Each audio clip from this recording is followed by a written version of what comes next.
intercept form is a format into which we can arrange an equation, a two-variable equation or function. Looks like this: y equals some number, which is the slope of a line or the rate of change, times x plus b, which is the y-intercept or the value of y when we replace x with 0, often the starting point in our graph, often the starting point in our problem situation. Okay, so it's a format that we put our, it's a format that we can put our equations in. All right, let's unpack this a little bit. What is slope? Slope is a rate of change. So there's a couple different ways that you could look at slope. Within a graph itself, if you've got points on your graph, okay, you can find a slope between any 2 points. And the slope is going to say, as I move in the x direction, as I move one space in the x direction, what happens to y? How far am I moving up or down? Okay, so if I move forward one space in the x direction, how much does y adjust? Right? In this particular case, in this purple, we've got moving forward one space, x, results in moving upward 1, 2, 3, 4, 5 spaces. Right? So this slope would be a slope of 5, or sometimes written 5/1. All right, similarly,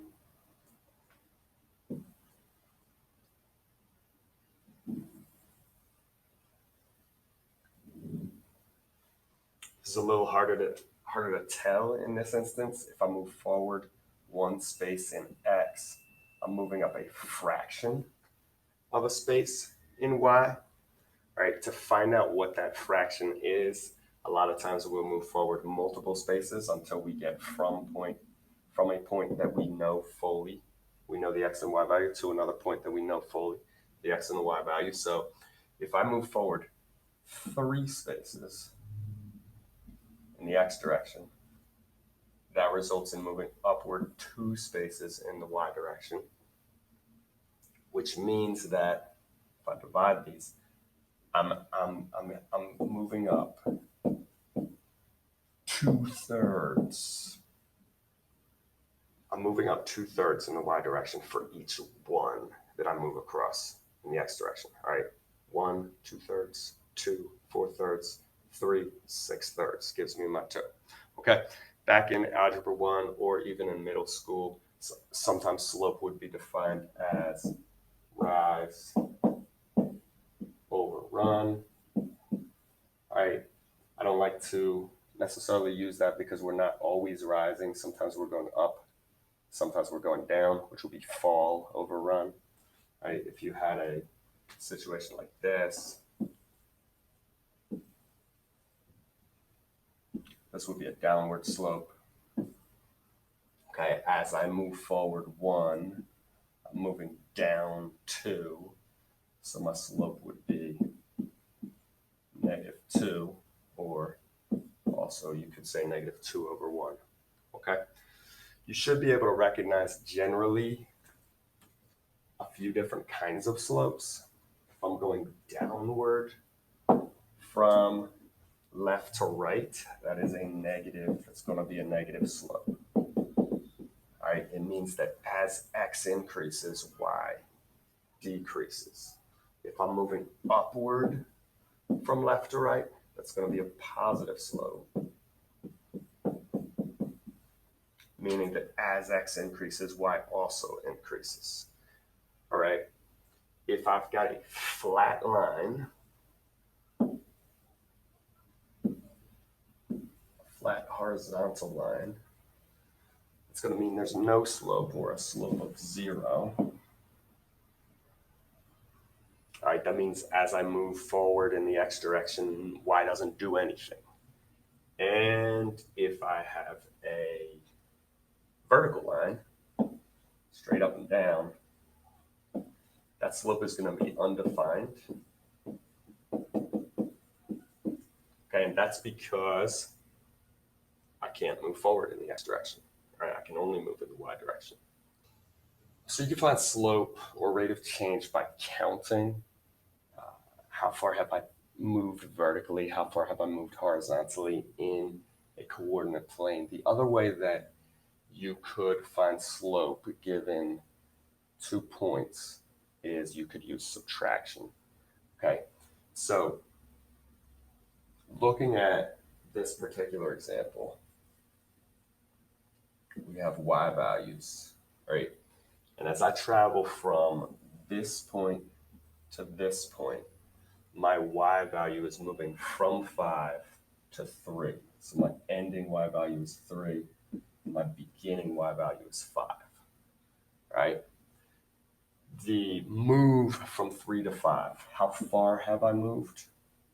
Or my fault, the move from 5 to 3, how far have I moved? It's going to be found by a subtraction, the distance that I've moved. 3 minus 5, I've gone down 2, right? And you can see that in the graph, I've gone down 2. Looking at my x values, 2 and 6, I move from 2 to 6, all right? From 2 to 6, and that will be a forward move of 4, right? Moving forward 4. And you could find that, again, by counting in the graph or by using subtraction, right? 6 minus 2 is 4. So another way that often we find slope is, especially given 2 points in a graph, subtract our y values, subtract our x values, and then divide, right? As x moves forward 4, y moves down 2. So that would be a slope.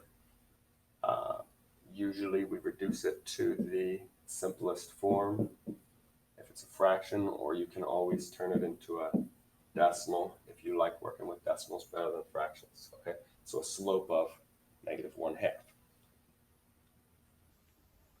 Often the slope formula, when we're looking from point to point in a coordinate plane or in a table, is written this way: slope equals y2 minus y1 over x2 minus x1.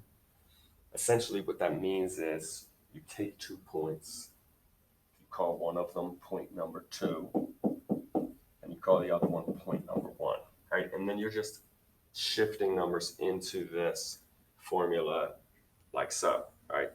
What's my y value in point number 2? It's -9. So slope equals -9 minus, what's my y value in point number 1? 21. So -9 minus 21 over, what's my x value for point number 2? 3. Minus, what's my x value for point number 1? 8. All right, we do this. Do your mathematics. -9 minus 21 is -30. 3 minus 8 is -5. All right, negatives and positives, very important when you're dealing with slope to know, am I getting a negative answer or a positive answer? All right, -30 divided by -5 is 6, or 6 over 1. All right, so you could just write 6, or you could write 6 over 1 as your slope of a line that goes through these 2 points. All right, let's talk intercepts just for a little bit. An intercept, same as football, just means where do 2 things cross paths. All right, so an intercept is asking if I have a function on a graph, where does it cross one of the axes? Right? An x-intercept would say, where does this function cross the x-axis? And a y-intercept would say, where does this function cross the y-axis? So your x-intercepts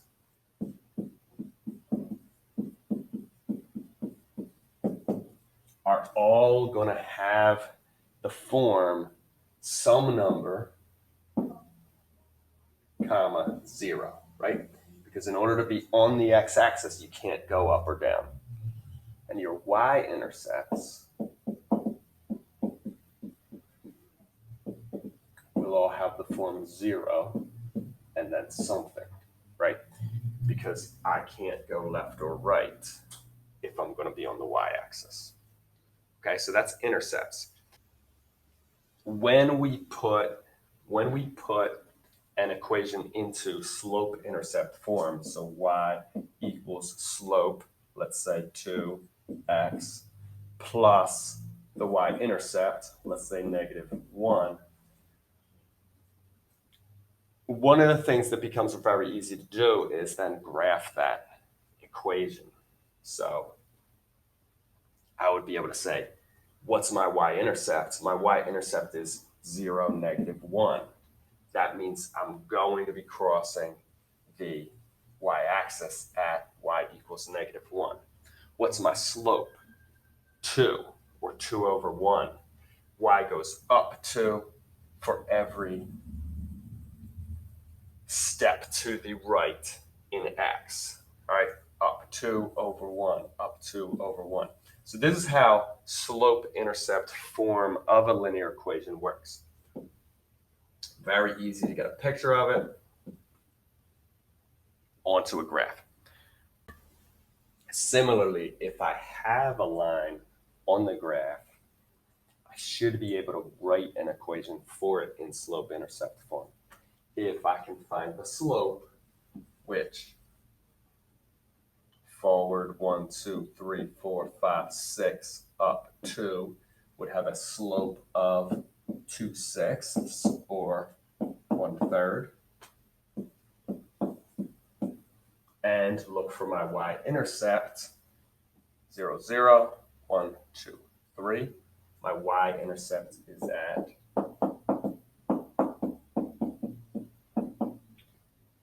0, 3.